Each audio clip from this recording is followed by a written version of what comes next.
specializations. So what he said was that after 80 years, he said, I fear where this super specialization is going to take us to after 80 years. And I think to a great extent, he proved right. But I think that has also reached its limit, because you cannot go beyond, that is again you have that reductionist, Cartesian reductionist paradigm. There's a limit to which you can specialize, super specialize. I think I would like to start by saying that a time has come. Oh, we have got now the chairperson of Monuments Authority of India. All the monuments of India, including the Taj Mahal, they are all under his jurisdiction. So it's my privilege to invite Professor K.K. Basa.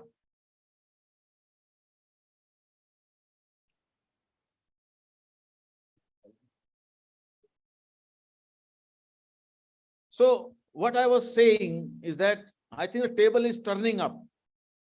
And since I'm a student of medical anthropology, in the area of health at least, we are having something called movement. It's called One Health movement, where we are now doing away with all the specializations and coming to one health. So I think the tables are turning, and I'll be talking about that because as a chairperson, I should not be very greedy. But this is happening. What is happening is that we are now coming together of disciplines, coming together of specializations, and there is more integration. There is more holism that now can be seen across the discipline. And that, I think, might define the future. But on that, I'll be talking later on also.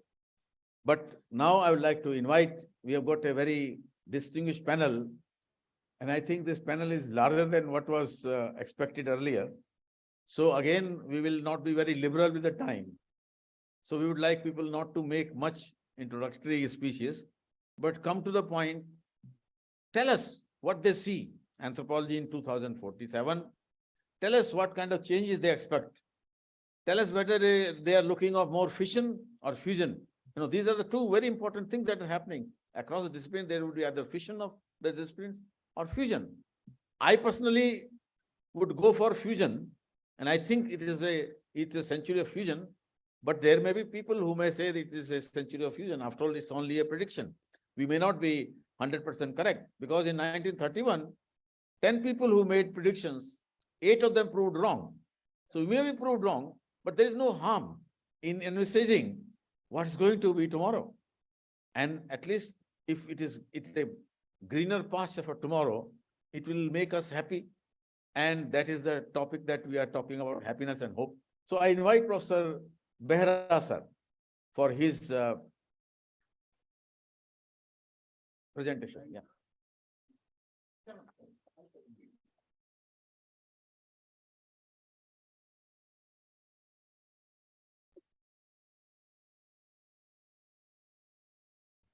Honorable Chair and distinguished fellow panelists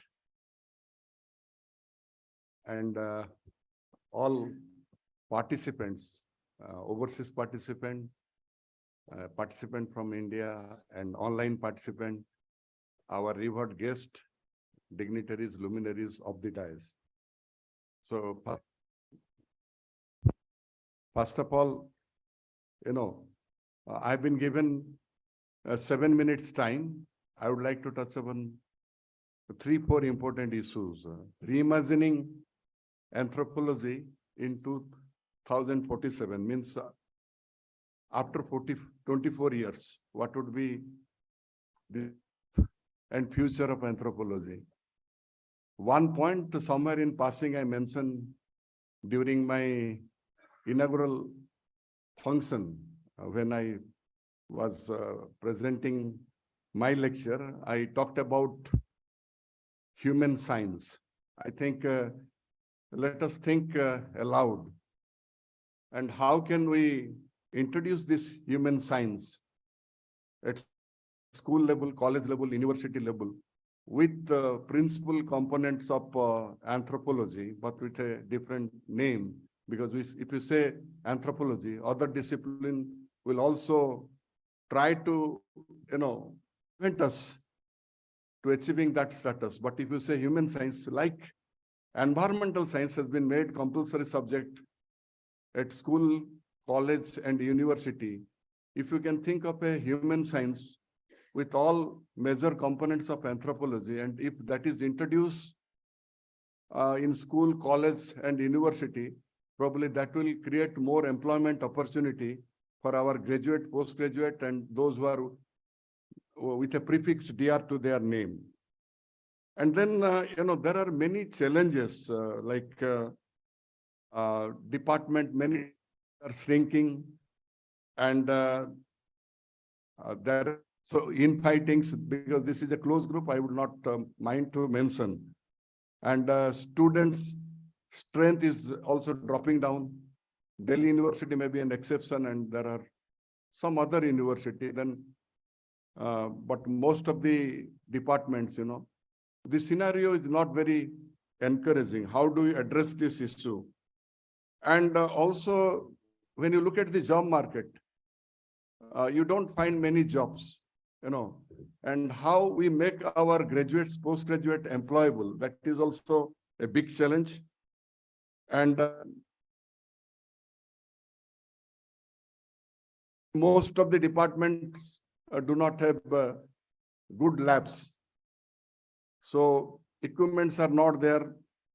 And one thing I'm very concerned that we say that fieldwork is the hallmark of anthropology, but you look at the situation.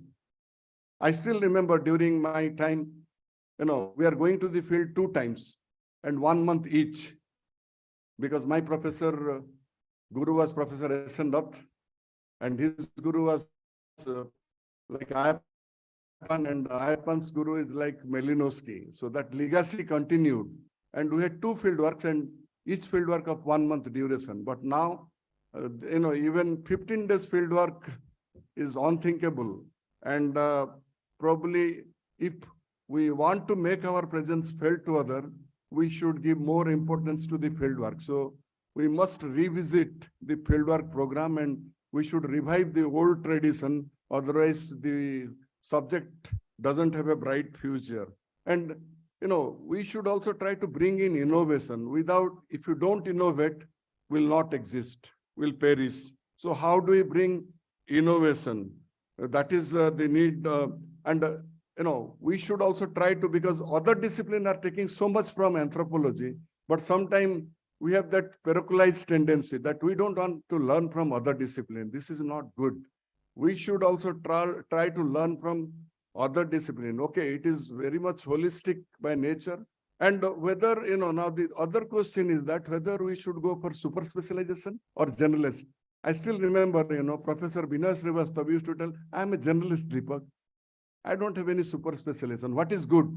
So when we go for super specialization, do we forget also the basic of the discipline? So that is one question I would like to raise. And how can we make our presence felt to others? Just we said that anthropology, why we have not been taken seriously? And there are many unexplored areas. I will finish by speaking a little bit about my areas of interest. For instance, I've been working on anthropology of children and childhood. Many might not have heard. It's not like anthropometric measurement. So what I say that children are, human beings. Many times we adults never take them seriously. We treat them as not yet human being, not yet knowing, not yet responsible. But believe me, they are human beings with their own rights and dignity. So that is how can we also, and how can we ignore children when they constitute 40% of a population? And that means, you look at any, major ethnographic book, you will find a trend as if children are missing. So even classical anthropologists, they have ignored children. You cannot do we cannot afford to do. They are the future of a nation. If India is to progress, then you have to give importance to children and youth. But unfortunately, our discipline has not given the kind of attention they deserve and require. So I think that more number of departments should introduce this specialization. I am pleading for myself and, so there are many fascinating work. And in India, childhood is so interesting, that needs to be explored. And this is my, and last one is like publication. Now, during our time, publication is publication. Now they are saying Scopus Index, Web of Science, and then UGC care listed.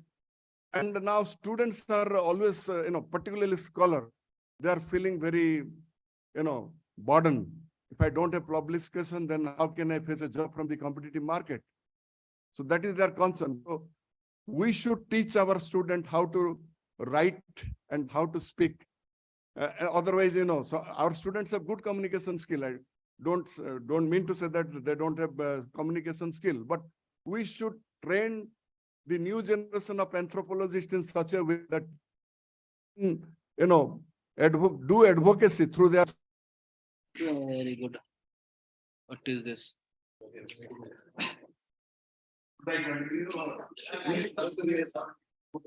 So what is very important that children should be our students, youth should be trained in such a way that they will develop their writing skill and they can do advocacy.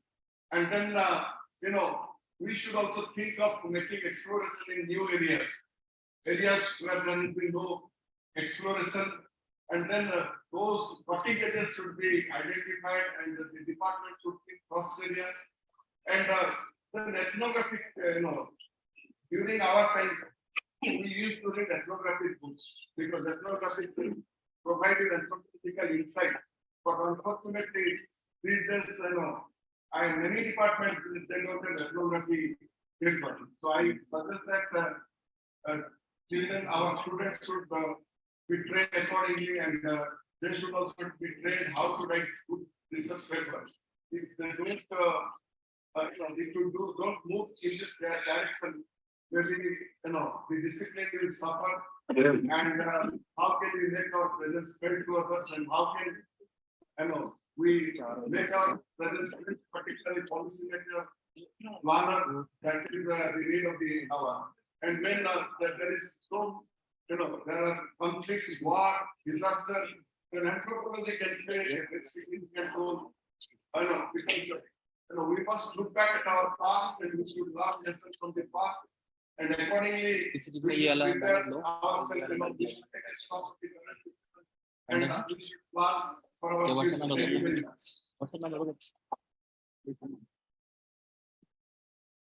This one? Thank you very much, Professor Bera. 8130. And your point is very well taken. For the thinking, the need for teaching anthropology and biology, like the environmental science subject. कहाँ से भी?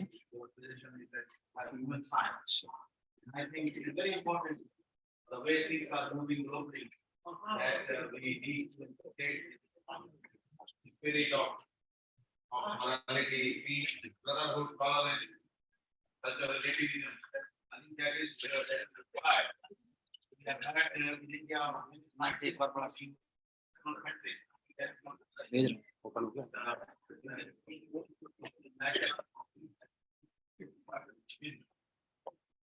So, with these words, I would like to now invite Dr. Sukit Gupta. He is a speaker of the backbone of technology, public health, with the recipient of prestigious welcome to the CPI, the immediate College Award in public health. And you see now talking about yes. You can take that if you want.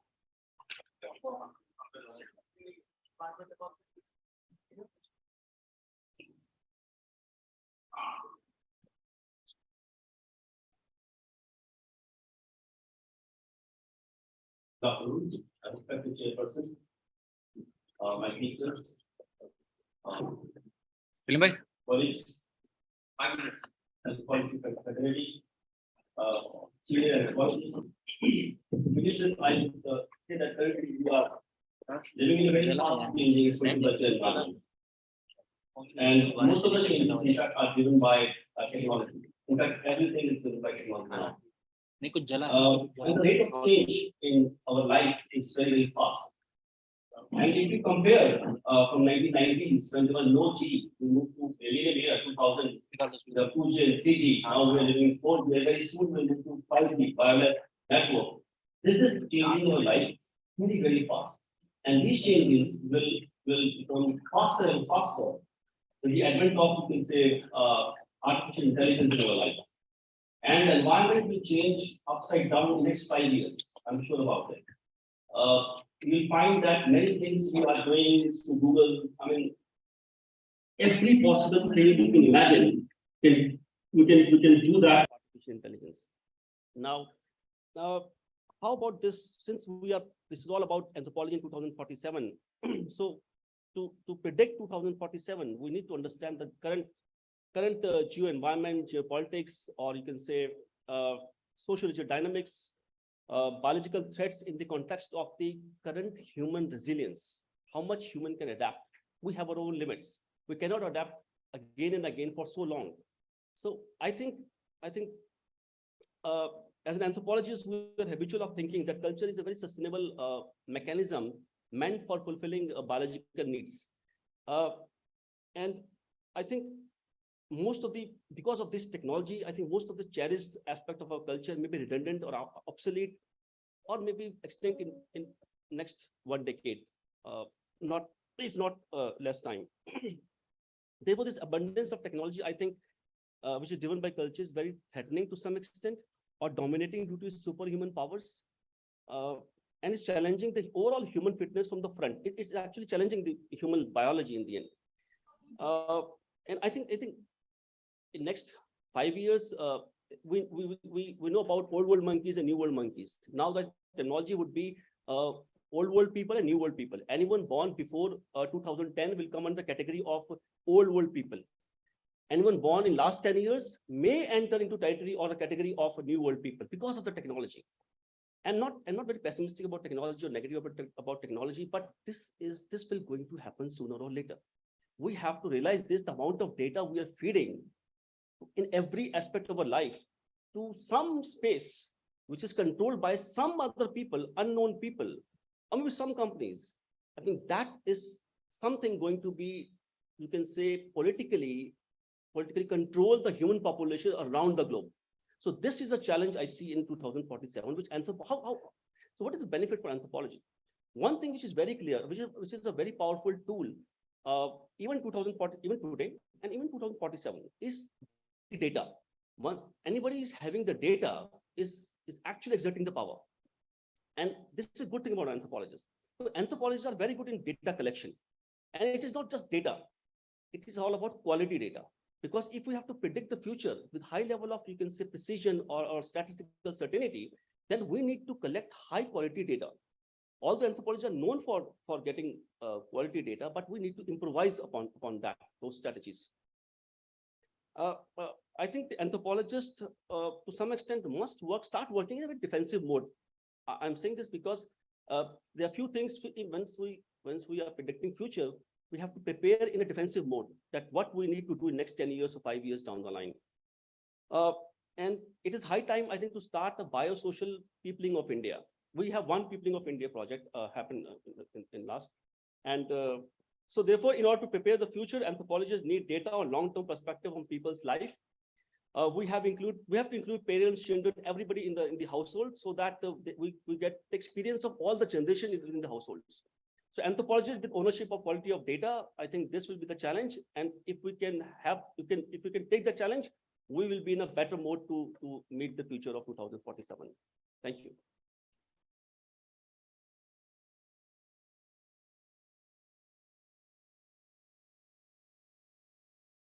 Thank you very much.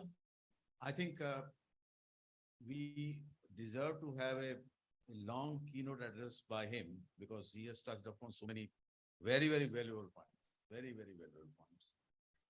Because, he talked of people like me getting into old world and And you are also into old words, sir, because 2010 is the benchmark, so most of us are into old word. But I think technology is making unprecedented changes, and what he said very correctly is that technology is also dying very fast. Very fast. Many of you may not be now remembering, there was something called, character called Pappu Pager. There was something called Pager also. And this Pager was, I think Pager died infant death. It was more like, after 2-3 years, the Pager died. We know in my time, typewriter used to be a very, very essential part of any academic exercise. And Professor Jeevan Kumar would agree with me. Where is typewriter? It's gone. So many things that we think are very, very, central to our existence may not be there tomorrow. And he's very right in that. And we have to see, and anthropology, I think, because anthropology is a holistic science, we are in a better position to appreciate and to also project and also prepare for those kind of eventualities that we may face. Now I have with me, sitting next to me, in fact, Dr. Naresh Kumar Vaid, who is actually, I must tell you, when I was a student, we were together, we have lived many things together. He's a renowned anthropologist and his multiple books and articles to his credit. In the word of one of the greatest anthropologists of country, late Vikira Burman, he is a promoter of anthropology. So I would like to invite him. He speaks for a very long time, but I would like to restrict him to 5 minutes.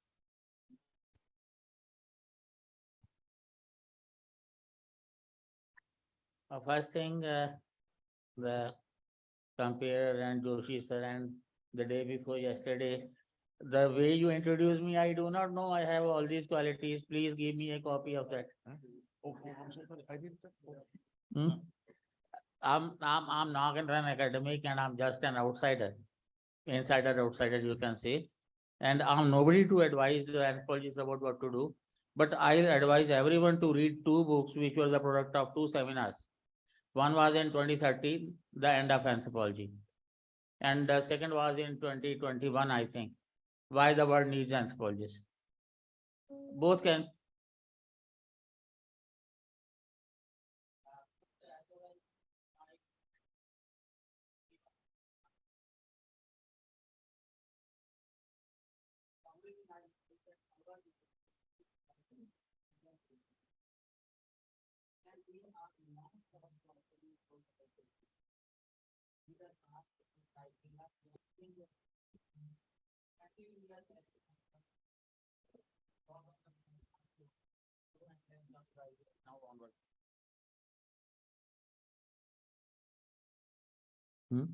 So one thing is that we can do is we can explore ourselves, and that way you must learn the language of ancient India, because these things, they belong to the time of which we know nothing. We know only from Max Muller and Buller and all those Germans and English people. Even our historians and social scientists who have written about, they have never consulted any of the original texts. It's very easy to learn Sanskrit, you can. I did to write the book on caste that I have, I had to learn to know Manu. And anybody can. Second thing is there that you talk about dividing this or that. It is a holistic subject, let it remain a holistic subject. The only problem is once you start teaching something, you keep teaching for 35 years and all other aspects are forgotten literally. I was talking to the young teachers. If you have been teaching, say, 3, 4, 5 years social cultural anthropology, you can have a sound knowledge of biological anthropology as well. Biological anthropologists have started including social cultural aspects, but social cultural people are not including genetics in their analysis and interpretation. I do agree anthropological linguistics is not taken well in the country, but biosocial aspect can be handled together. I can speak for, but let me stop here. Thank you.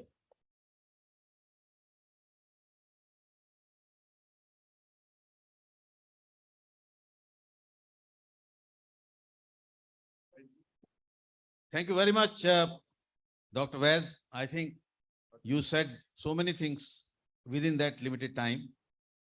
I think you were talking about biological and social anthropology coming together. I think we are when I saying about integration, we are coming very close. And a new discipline is going to appear in anthropology, which will be called as sociogenomics. It is going to come. And this sociogenomics, I must share with you, there is a project that is going on. It is called GLATO.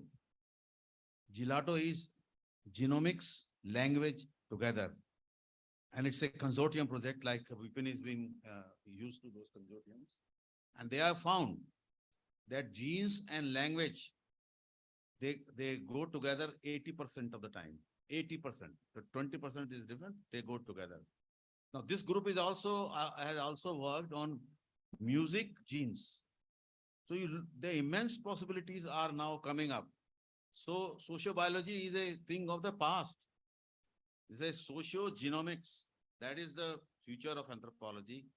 And I think combined with the artificial intelligence projections that we've been made, we are having, I think, very exciting anthropology, anthropological science, which my dear friend says human science in the coming future. Now, with these words, I have a very, very dear friend of mine, Professor Subore, who is a well-known, he's editor of Journal of Anthropological Society of India, but he's a sociobiologist, and I think he's tomorrow going to be the socio-genomics person. So I request him sir. to please. Thank you, sir. Thank you he for has the to catch a invitation. flight. Thank you. I mean, I'm reminded of what Professor Joshi concluded with sociogenomics. There's an article published in 1956 by Frank Livingston in American Anthropologist, Anthropological Significance of Sickle Cell Anemia. And there he dealt with language, gene migration, prehistory in a combined way. But I will start with a lighter note. 2047, I'll be 80 years old, sir. And I'm just thinking, if I'm alive, Delhi University invited me. I'll be sitting here, listening to the young faculty members, those who are scholars, some of them will be the faculty members. And I'm just imagining that what will be their research topics? Will it be on new kinship, new family, new marriage, new forms of marriage? Or they will be speaking about the technology and what, anthropologists, how they are dealing with technology. I will be eager to listen whether the core part of anthropology is intact or it has expanded peripherally, horizontally. That will be interesting. And this type of discourse has been going on for a long period of time, and anthropologists question themselves, are we dead or dying? Or what is the relevance of anthropology, both at global and national level? This has been a discussion, which means that we really feel for this subject. I do not know whether other disciplines, they actually debate on this issue or not, or they are complacent about their trajectory. But we, the anthropologists, question ourselves, and this is a very healthy sign. And I'll be, talking about that we need to think what image we have now. Why do we need to change this image? And will there be some social force, global force that will compel us to change, or will the change come from within? These are the questions that I'm leaving in front of the audience. Thank you so much. Oh, thank you very much, Professor Subore. I know you have to catch a flight now. So I would like to now invite Dr. Anup Adhikari, who is a renowned academician. He is working as a personal trainer, nutrition and wellness specialist. His area of interest include exercise physiology, anthropometry, personal training, and nutrition. In the inaugural session, he talked to us about sports anthropology, which I think is a very, very exciting subject, traditional subject of anthropology, but there are always possibilities of technology joining in sports and taking it to a different level. Adhikari, please take 5 minutes. Yes, sir. I'm not an anthropologist. I'm from exercise physiology. So what is my view? My view is you have to make the anthropology more, research should be more community-based. The next 20 years is very important for the mankind. So those who are anthropologists, I think, of course, you have to do your papers and others, but if you have to focus more on community-based, community medicine, which is related with health and wellness. And one more thing, job-oriented. If your course is not job-oriented, people will not come to join your courses. They are reflected because most of the colleges, they are not getting the students. So you have to make your syllabus subject job-oriented. Okay. And that's why you have to include sports, you have to include physiology, because I have seen so many people, they are not good in electrophysiology. So you have to include electrophysiology, you have to include biophysics, you have to include ergonomics. Otherwise, you can't make it more positive. And also, I have a request, those who are with the anthropology, those who are attached to the anthropology, you must go to the ministry and create job. If you can't create job in future, nobody will come to join your anthropology subject. So those who are related with the anthropology, those who have relation with the ministry, go tell them, we are the anthropologists, we can do this one, we can develop this one, we can develop the health. And next 20 years, you have to depend on me. If you can convince them, you'll get the positions and students will come. And thank you very much. And sorry for my. Thank you. Thank you very much. Thank you. I think you have made a very important point about making anthropology as more visible and more applicable. Of course, anthropology is an applied discipline, there's no doubt about it. But I think it has to make itself visible. And one of the reasons why anthropology is not very popular, you must also accept, we have been all talking about it, is that we deal with the people who are marginalized. We deal with the people who are have-nots. And we don't deal with the people who are the elites of the society. And that is one of the reasons why people do not appreciate. But I think this is a great commitment that anthropology has. I must tell you that when India became independent in 1947, and we are talking of 2047 now, I think the first thing that they remembered was anthropologists after that. And a very interesting project was initiated by the government of India. In fact, it was supported by UNESCO. And Maulana Abdul Kalam Azad, who was the education minister, was in charge of this project. And they had taken anthropologists in this project. B.S. Guha was the one who looked at it. And they looked at the social tension to the people who are coming from West or East Pakistan. So the task of examining social tension was given to the Department of Anthropology, Delhi University, where a social anthropologist named Hilda Raj was in charge of this project. And for the people who were coming from East Pakistan to Calcutta, it was B.S. Guha who looked at this aspect of social tension. So right from the very beginning, I think Government of India had been taking the help of anthropologists to understand those problems. Of late, I think it is because of the super specialization that anthropologists has gone into the margin. That I'm making this statement with great responsibility. Anthropologists' strength lies in the socio-genomic, and of course, including prehistory into it. That is the strength of anthropology. That is the anthropology that is going to really give something. And I think in the future, anthropology is going to come together to make this world a better place. And in fact, global peace that we are having our main conference as is precisely because anthropology has a lot to contribute to global peace. And with these words, I would like to now invite Professor K.N. Saraswati, who is currently, all of you know her, but still I'll say, she is currently working as Professor of Biological Anthropology at the Department of Anthropology. Her area of specialization are molecular anthropology, genome diversity, and molecular medical genetics.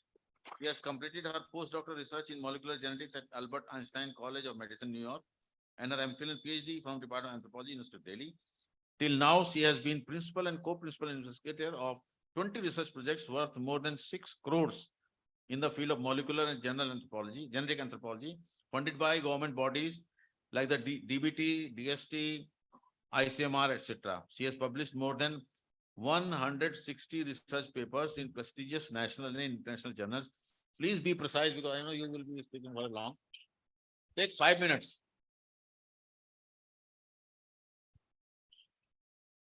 Good evening to all. 2047 anthropology, as Joshi sir said, has to be a fusion. No doubt about it. Otherwise, it is not there. If it is there, it is in the form of a fusion. Second important point is, Subore sir was saying 2047, he will beat 80. I don't know about me. And we have to move from evolutionary studies. Till now, we were only thinking of evolutionary studies, how we place ourselves in, in human and history. prehistory and history, but now we have to move towards application, specifically health. We are, in fact, unknowingly contributing. The data generated in sickle cell anemia in Indian context, it's all from physical anthropological work. We didn't know that. And all the plans that are being implementing, they are because of physical anthropology and with no acknowledgement to physical anthropologists. And to keep anthropology alive in 2047, there are certain things have to be started. They have already been started. We are heading towards that. If at all we are not, we have to start now. First thing is tools from other disciplines. We are using them as they are, but no, they have to made anthropology and community specific. We cannot use them as they are. So there is slight changes we have to make. Second is not to surrender to technology completely, odds ratio analysis, chi-square test, and PCR amplifications, say genome sequencing, they are good. You can take the help of technology, but technology is not everything. Hypothesis-driven research, which we have been doing, it has to be taken more seriously in this technology-driven world. Third important point, longitudinal studies. It's really, I feel so sad that till now we don't have cohorts. Anthropology department, 75 years we have completed, but we don't have a cohort. First cohort is being developed by Bipin Gupta. It's, it is something you have to be appreciating. Next one is, of course, we also have started 10 years back, we started working in Parval, and that is going to be followed up by some other student. My students, maybe Kiran and Suniti, will take it forward. And then collaborative and teamwork is more important.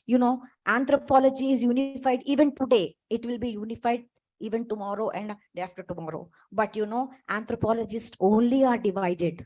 We have to come together. Social and physical divisions have to be different. And I observe in my department, there is a big difference in the mindsets and thought processes between social and physical anthropologists.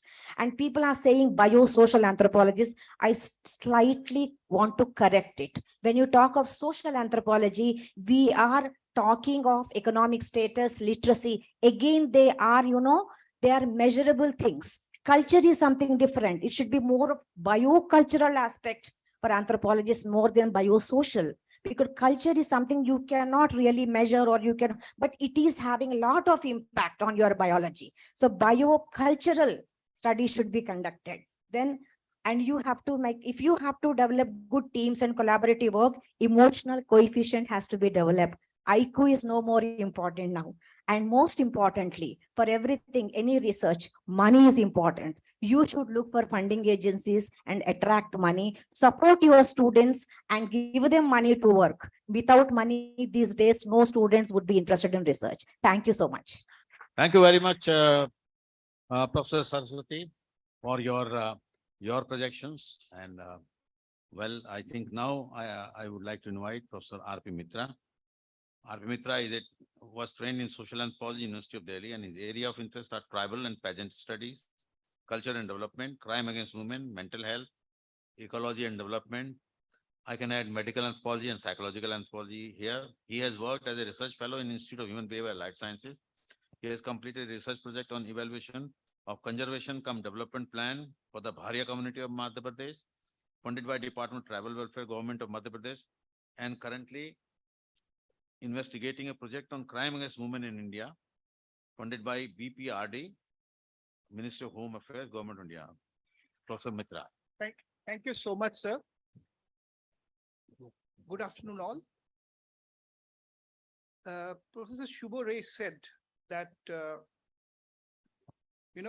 we are perhaps the discipline which always is concerned about future.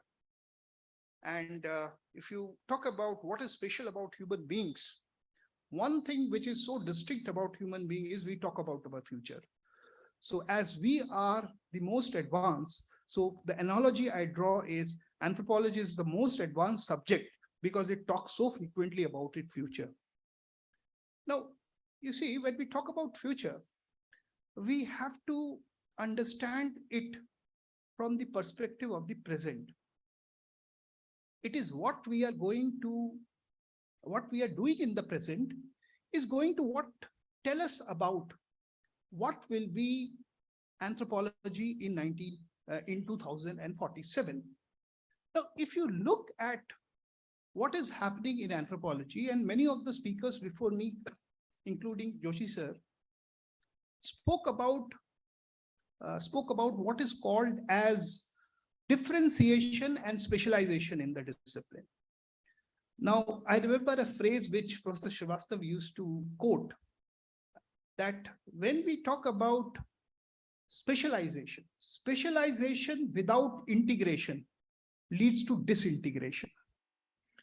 And drawing this analogy, the present problem with anthropology perhaps arises from what kind of specialization which is taking place in anthropology. Specialization is good. There's a saying that osmosis coming of ideas from outside is good, but flooding is bad. Because when flooding happens, you lose your identity. This is what the problem anthropology is facing in many places where it is placed in a multidisciplinary context. Because what happens is when we borrow ideas from other disciplines and we talk in the language used by them, then we loses our identity. We become a sub-branch of those disciplines.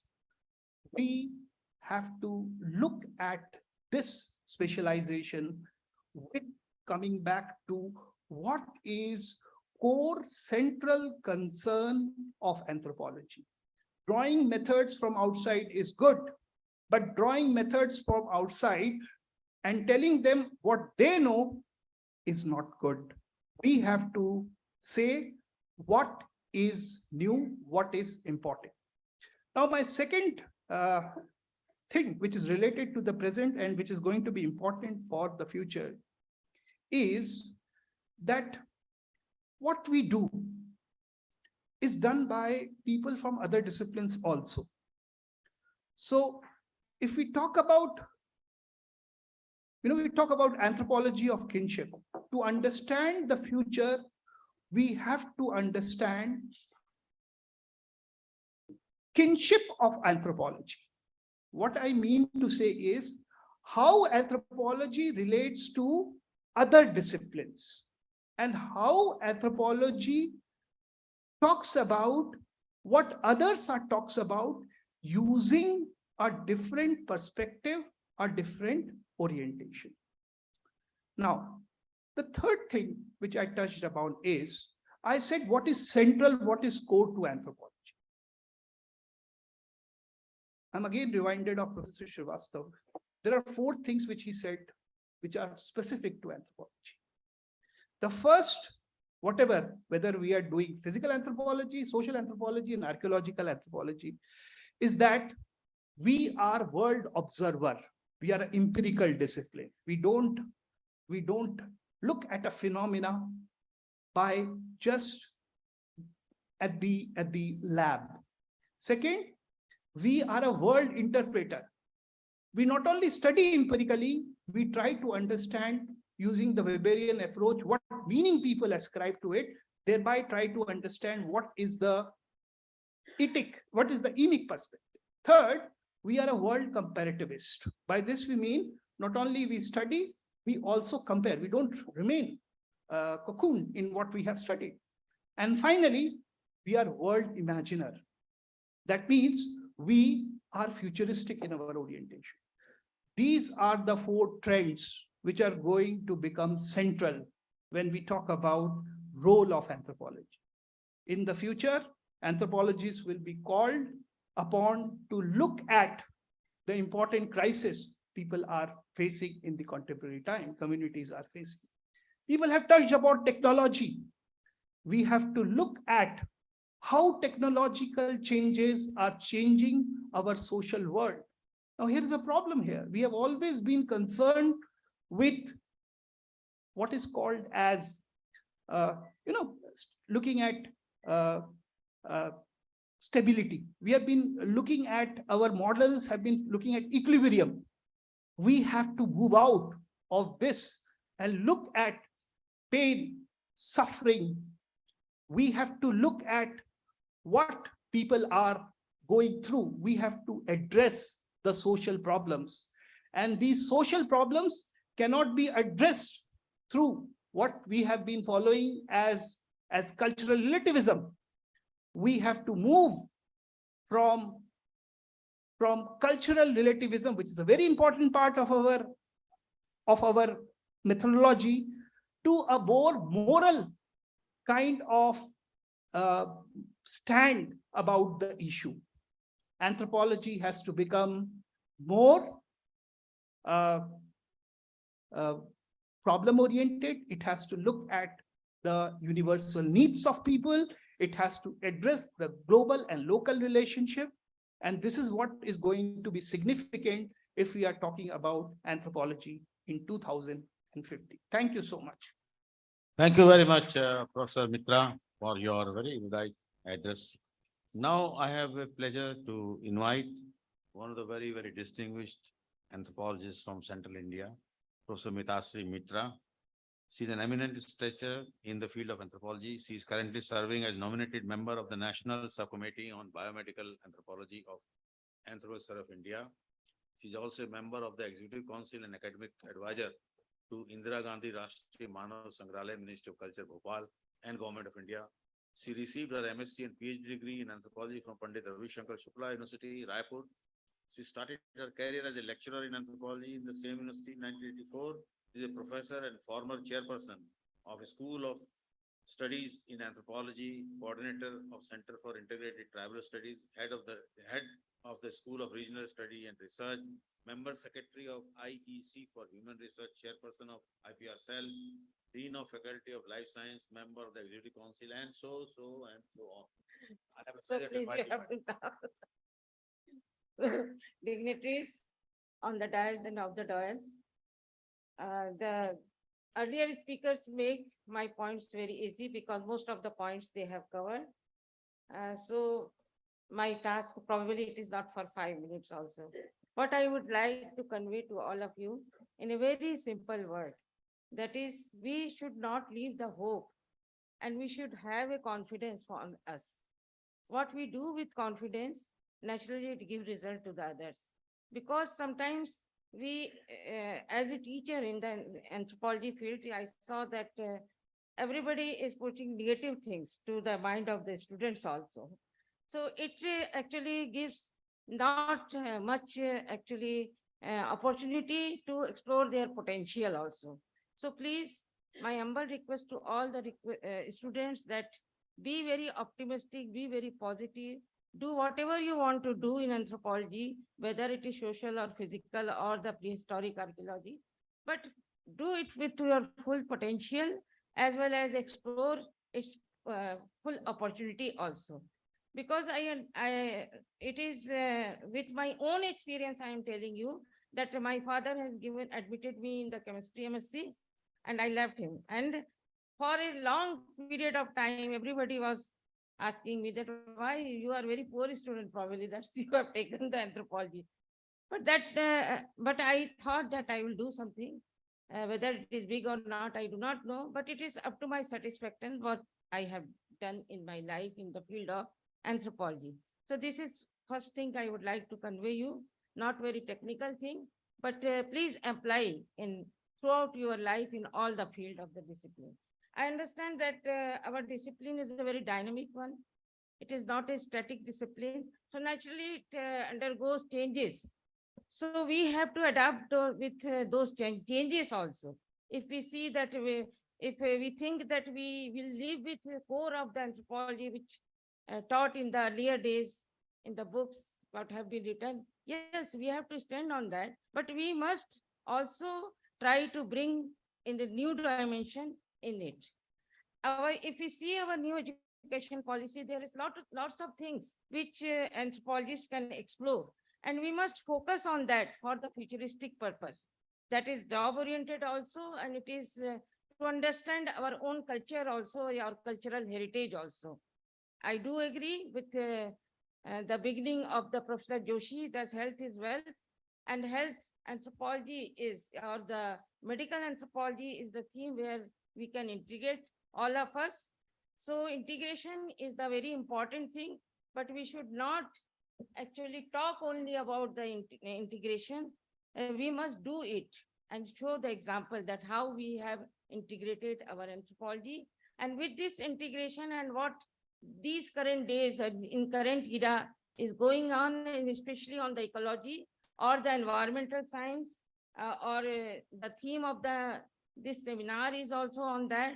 So we have to actually search on the study of anthropogenomics and biomass, biomes, and all which made human environmental friendly.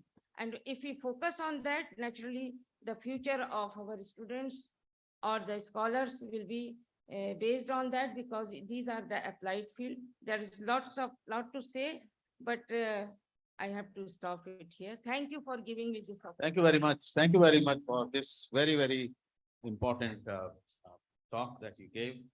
I think I was invited by Rumiji sitting here by her Met University. They had a conference on artificial intelligence. And what Madam said rightly, we don't have to worry. Technology can never overpower human beings. Human beings will always be ahead of technology. So we should not be scared of the science fiction movies that you see sometimes, those Terminator movies. They are only science fiction. They are only imaginations. They would never take over human beings. So you should have that confidence. Machines will never rule over the humanity. I am confident, and I think we should all, at least as anthropologists, should say that. And Madam, I'm glad that you made that point very, very eloquently.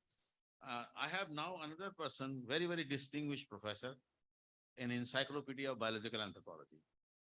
But it will be very difficult for him to, summarize his ideas in 5 minutes. I have Professor Arup Bandyopadhyay. And let me introduce him. Let me introduce you, sir. He's a professor and former head of Department of Anthropology, University of Calcutta. In fact, he has been head of department many times.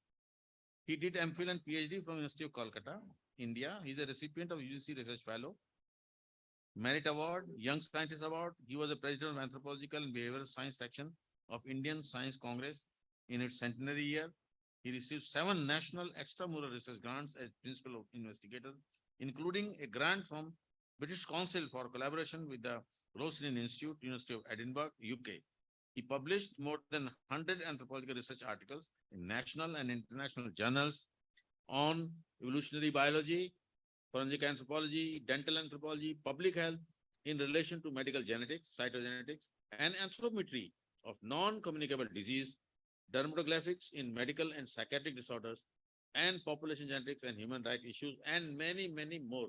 So it's my privilege to invite you, sir, for your 5 minutes on future of anthropology. Okay, thank you very much. I'm really, again, very much honored that I have been asked to come up here. And really, I'm telling you the first point that I'm myopic. I'm a myopia for the last 40 years. So my farsightedness is very less. So you are talking about 2047. So I cannot see. In my 40 years of age, I get plus power and comes up like the 2 powers itself. So I'm trying to do that.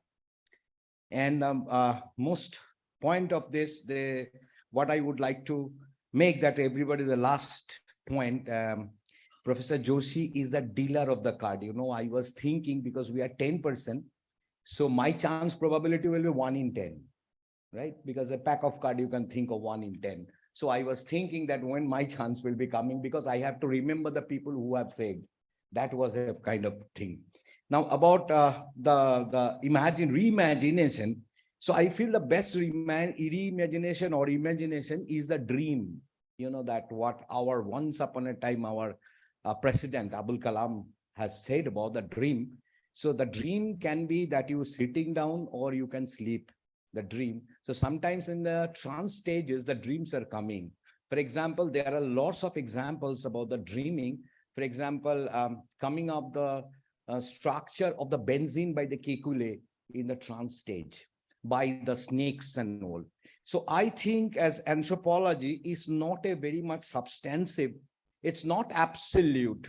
I think the anthropology should be like a perfume. you enjoy, never measure. Because the thing of anthropology is something like this. And I feel anthropology, I always live in anthropology. Whatever I think that I have seen the World Cup football, I find anthropology over here about the morphology of the people. And now I'm coming to the point, how you reimagine. That is depending on the templates that you have done already by the paleoanthropology. So paleoanthropology has tell us that we have more stature that from the human evolution. And paleoanthropology said that we have more cranial capacity with an indirect relationship with our gut size, that we need less food.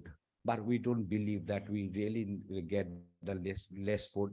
And there is really a mismatch between ourselves, human genotype, and as the environmental factors. So that may be the increasing of non-communicable disease, that what we are thinking about.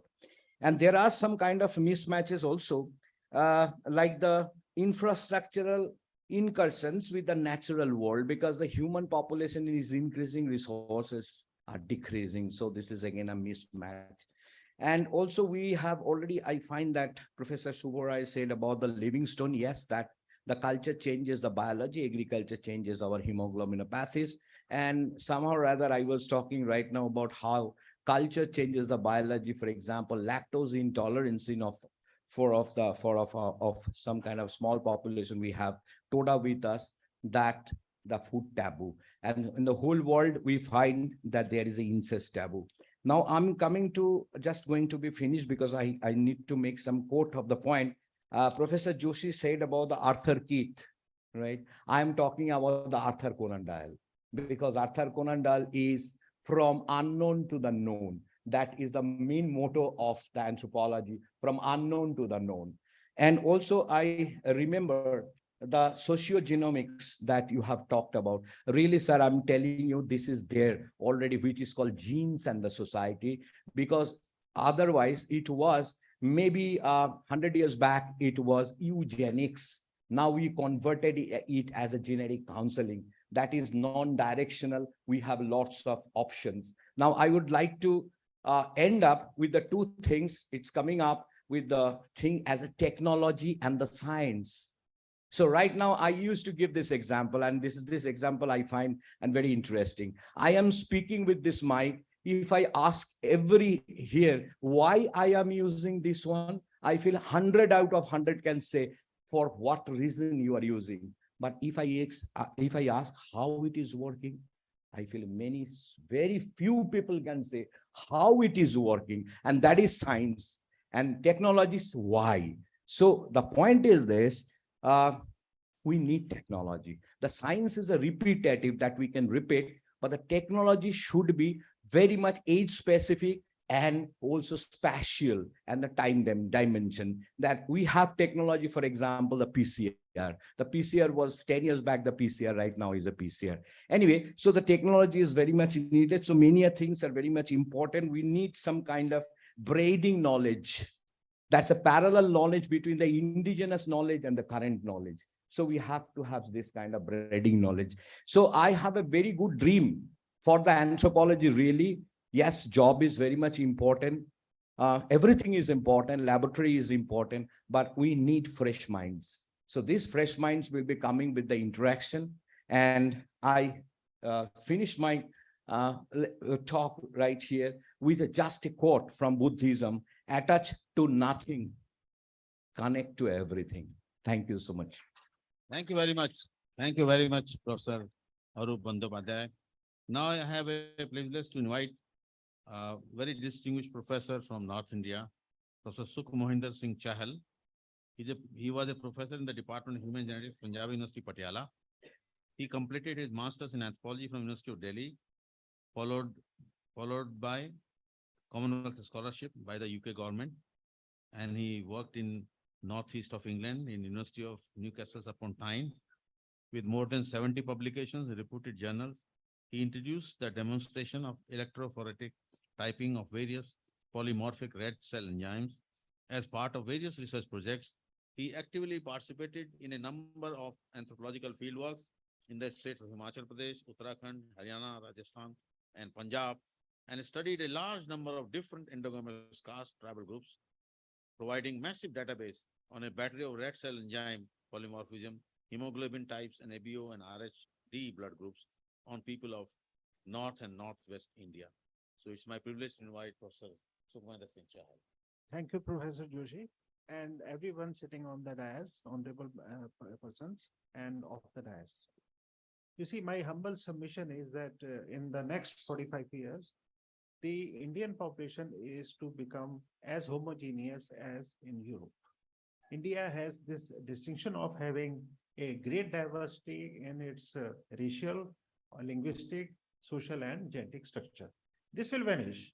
So before that happens, let us do as many as possible original data collection on various endogamous groups, because later on, like we talk about vanishing tribes, there will be vanishing endogamous groups. So that is the only point I want to raise here, that in the next 45 years or 40 years, let us complete the database, because later on, we will not have that opportunity. Like we talk about fusion of various branches of the subject, there will be fusion of the various endogamous groups. So please do it and do it fast. That's only my submission. Thank you. Thank you very much. I think you are very good projection, because the way intercaste, interregional, interreligion, and intercontinental marriages are taking place, I think we have very limited days for endogamous population, luxury of endogamous populations. And the only place that they will be perhaps available would be in India, because we still have caste system supported by the politicians. So that is the only hope that we'll have it.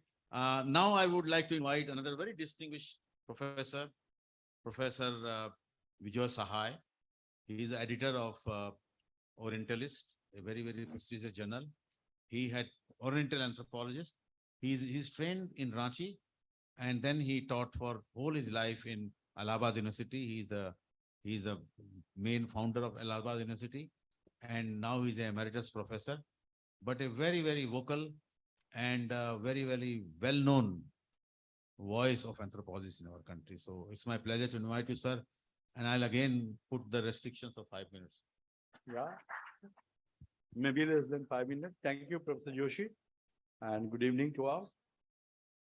Well, you may perhaps consider my feeling about Indian anthropology to be a little pessimistic. Yes. Although personally I'm very optimistic, but then with regard to the Indian anthropology, how it's going on, I don't know about the biological anthropology or the linguistic anthropology or the archaeological anthropology. I know more about social culture anthropology, of course. Well, the teaching of anthropology, we know we started in 1919 in Kolkata University, Calcutta University, and it's now 122 or 23 years. We are going to talk about the year 2047. After 128 years of the teaching and research in anthropology, which started in Calcutta, any scientific discipline, my personal opinion is that it would develop only if new concepts, new hypotheses, new theories are added in the discipline. If it is not added, the discipline would cease to develop, it would become stagnant. And that is what I'm finding. I can't say about the linguistic anthropology or biological anthropology or even archaeological, but in social cultural anthropology, we find that barring two concept or theory, you can say, one by Professor M.N. Srinivas, another by Professor L.P. Vidyarthi, the dominant caste and Sanskritization by Srinivas, nature man spirit complex, and sacred complex by Vidyarthi. Except these two concepts, I would be enlightened to know from any of the anthropologists of the country, any other concept in social culture anthropology has come up. I suppose none. So there is, in every discipline, in biological, archaeological, and linguistic anthropology also, I suppose, new theories and new concepts, how much they have developed, I don't know. But in social anthropology, it's not there. In the end, I would like to say that yes, I have been thinking about it for a long time. And two of the concepts which I have already developed, and that's coming in my next book, Anthropological Thought from Evolutionism to Postmodernism and After. I suppose in March or April it will be coming. I've discussed about these two concepts which I have put forward, which will be before every anthropologist in the country after some time. That is the spiral theory of unity and diversity in India, one, and another is coexistentialism in Indian society and culture. I would not like to go into the detail of these two concepts which I have developed, but I'm sure that after March, when my book comes up, then we shall be discussing. I think that it is the time that we should be very much particular about the additions of concepts and theories, particularly social culture anthropology. I can't say about biological or other these words.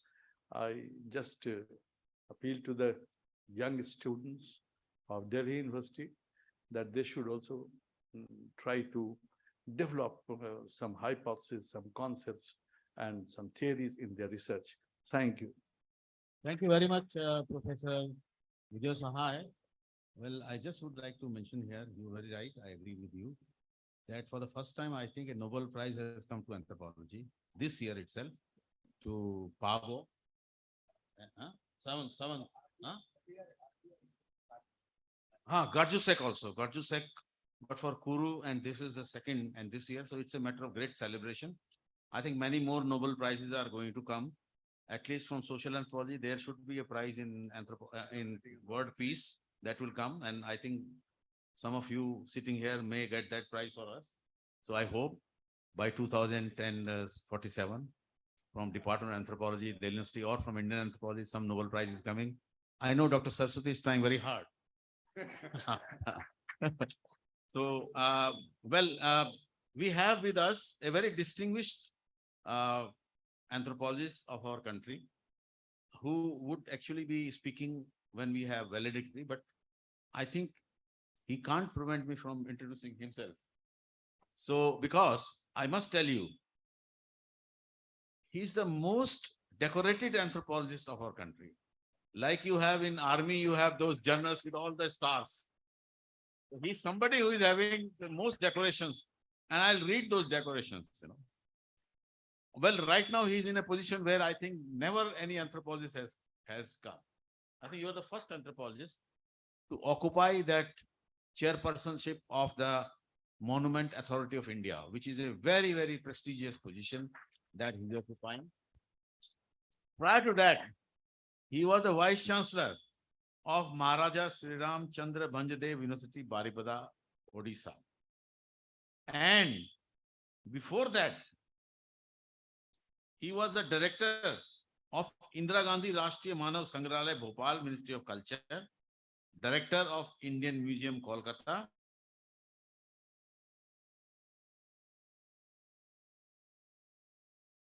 and Director of Anthropological Survey of India. You never have a person having so many. He was a Tagore National Fellow, Ministry of Culture, Government of India during 2019-20. He's also the Chairman of Indian National Confederation and Academy of Anthropologists, the largest anthropological association of India. Professor Basa was the former head of the Department of Anthropology at Utkal University. He has been teaching archaeological anthropology and museum studies since 1980. He was the recipient of Surajmal Saha Memorial Gold Medal for securing the first position in the whole of Odisha in higher secondary examinations in 1973. And Professor Ghanshyam Das Memorial Gold Medal for first in BA History exam in 1977 at Utkal University. Professor Basa secured his PhD from University of London in 1991. And he was contemporary of Professor Vinay Kumar Srivastava in England, if I'm not mistaken, sir.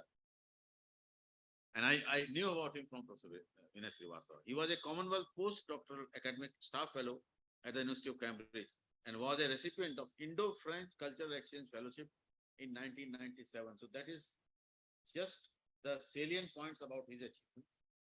And well, we'll hearing in the valedictory.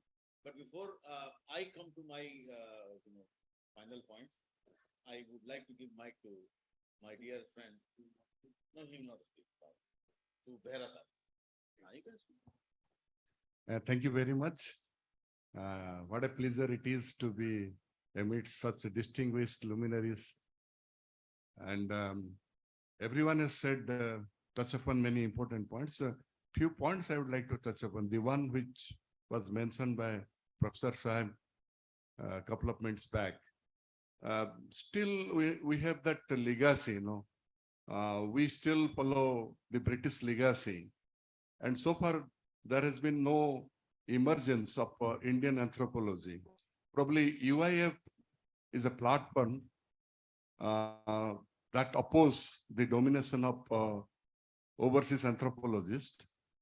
And I think it is high time, before 2047, I would like to see Indian anthropology. So many youngsters are there here. So they are our budding anthropologists, they are future anthropologists, they are our future anthropologists. So they should think about Indian anthropology, the visibility of Indian anthropology. Professor Sai rightly said that it's not very much visible. He referred to two names, Dr. Srinivas, M.N. Srinivas, and Professor L.P. Vidyarthi, his guru. And I think this challenge should be accepted by the younger generation. They should grab the opportunity, come forward, map out a route, and work to a schedule so that they achieve. And I would like to see a bright Indian anthropology, the unfolding of a bright Indian anthropology in the year 2047. I'm sure I will not be alive, but maybe I will be very happy seeing it from heaven or hell. I don't know where my soul will find its way. And then, Bipin Gupta, Dr. Bipin Gupta made a very important point, talk about technology, technological disruption. I would say technology has both sides, it's a double-edged sword. So recently I was referring to it, for the younger generation, but don't misuse it, Recently, I heard about apps. It is a Chat GPT. You Google and even download it, and Chat BOT. And if you give any task, artificial intelligence, Dr. Gupta was referring to. If you ask the chat, I need a dissertation of 150 pages written in this style, maybe FG Valley style, it will write it for you. Then you have to give him some clue. And if 10 people will ask him the same question, it will do it differently. Believe me, I'm not joking when I say I'm saying it with a lot of responsibility. So this is Chat GPT. You download the app and you'll see. So now you need not. So this can be misused. Technology can be misused. So you have term papers, you have dissertation, you can give clue. So that is what. And I think this is high time also we should think about a new toolkit. New methodological toolkit for anthropology, because things are fast changing. We never ever heard about COVID situation, So, and we faced a lot of difficulty. So now probably it is high time to think about a new toolkit in anthropology, keeping the core intact. What is very important, we shouldn't change the core, but we should think of a new toolkit, how we move about, how we collect data, and how, rightly said by Saraswati ma'am, that longitudinal study, multicentric study, these are the need of the hours. And SWAC is the best method. Previously it was SWAT, now it is SWAC. Convert, make a self-analysis, see your weak points, convert your weak point into strength for the younger generation. And all the challenges should be converted into opportunity. And that is how we can see the unfolding of a bright, anthropology discipline in 2047. And actually, all the younger generation, they are the important stakeholder. They will be the important stakeholder in 2014. And it is important also to have more number of practicing anthropology. That is why probably we are invisible. We don't have many practicing anthropology. YG is here. And, that is why when you apply, believe me, I'm enjoying, not as a vice chancellor, but I get an opportunity to use my anthropological knowledge for the development of underprivileged, youth and children. And that is why I enjoy. So that is why be a practicing anthropology. That's my message. And life is so uncertain. So how can we predict about 2047?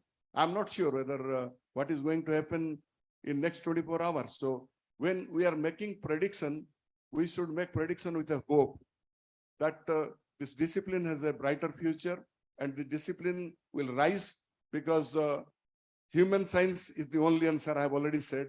And please think about it and think aloud that whether we can have a human science so that this human science will cut across all the discipline and will make our presence felt to everyone, administration, policymaker, planner, and then, probably we'll spread the good gospel of the discipline to the mankind. Thank you very much. Well, thank you very much. I think you have made my task very, very easier now. Already you have summarized most of the things. But one thing good, one take-home lesson that we can take from here. In the 20th century, there were a lot of hue and cry about, is anthropology alive? Is anthropology dead? Is anthropology going to die?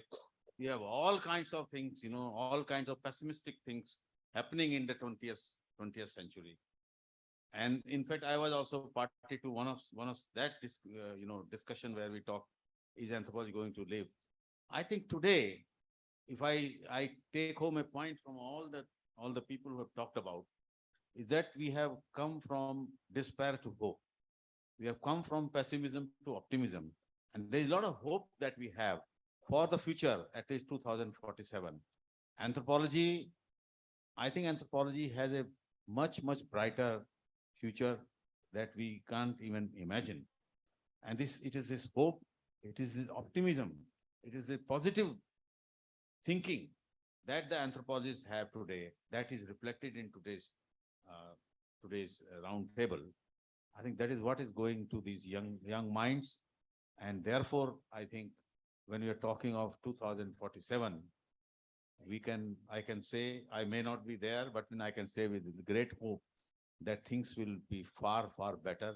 Anthropology would be much more important subject, much more crucial subject for the humanity, for the governments, and for the, and then finally, I would say that he talked about the professional practicing anthropologist. Well, we had Lalit Kumar Kashyap, Professor Baid, Dr. Baid knows it. He was one of our common friend. He had made an association. It was called NetPass, Network of Practicing Anthropologists. And its meeting was chaired by none other than B.M. Das, the legendary anthropologist from Guwahati University. So we had that. There was attempts made earlier, but I think in future, if anthropologists become more practitioner-oriented, such association will also come. So with these words, I think we have had a lot of, these leading minds talking about anthropology, its future. With these words, I say thank you very much to all my panelists, and thank you.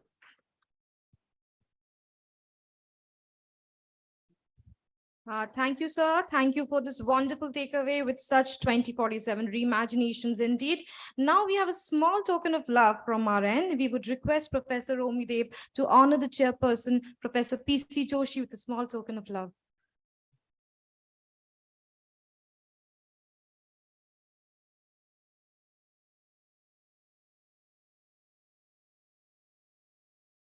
I would request the speakers to stay here because we would be yeah.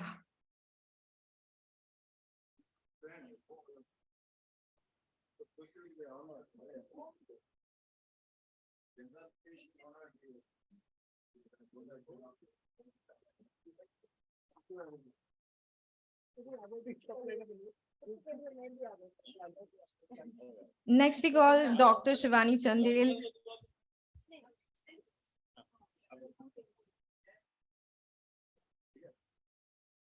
Next, we call Dr. Shivani Chandil to give a token of love to Professor Deepak Kumar Behra.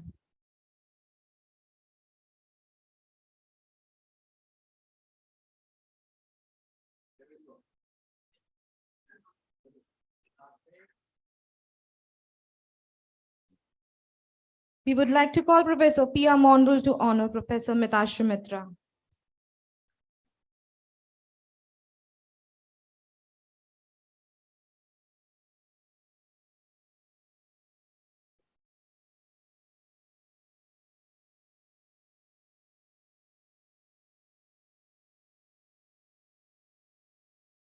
We call next Dr. Kennedy Singh to honor Professor K.K. Basa.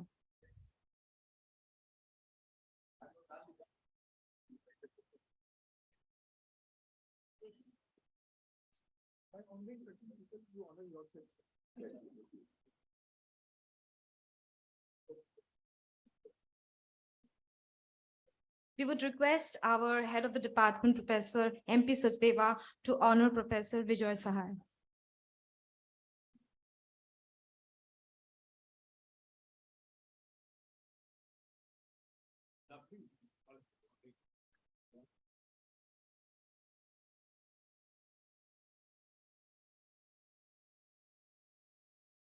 We call next Dr. Chakravarti Mahajan to honor Professor Arup Ratan Bandyopadhyay.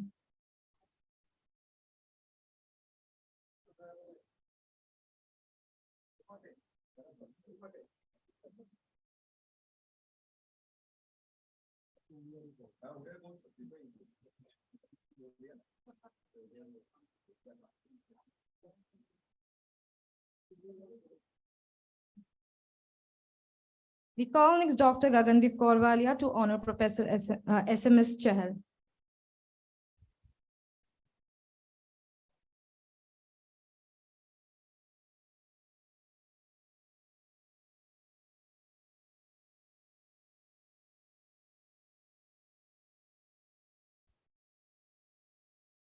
We would like to call Professor Jeevan Kumar to honor Dr. Vipin Gupta.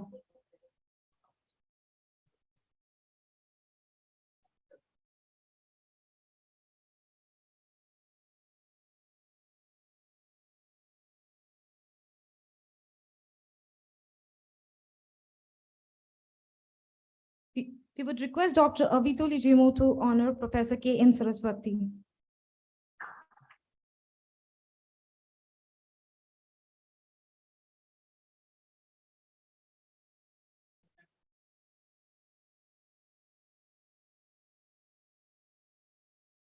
We call next Dr. Rupak Mukhopadhyay to honor Professor R.P. Mitra.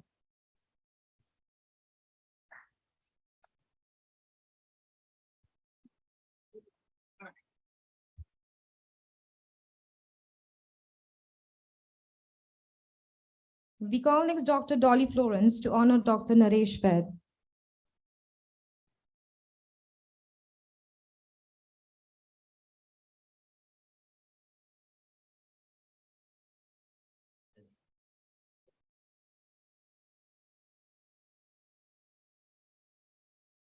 Lastly, we would like to call Dr. Mitashu Srivastava to honor Professor Anupatikari.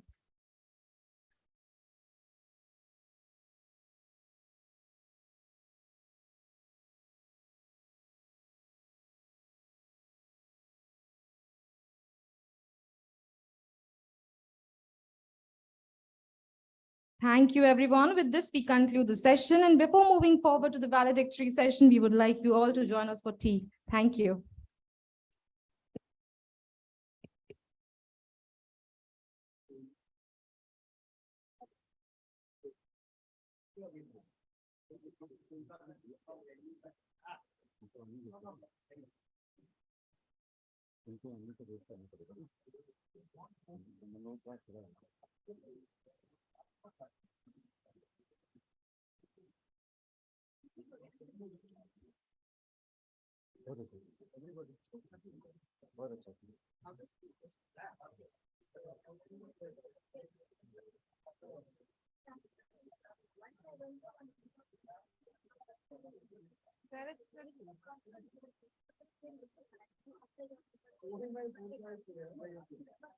Yes.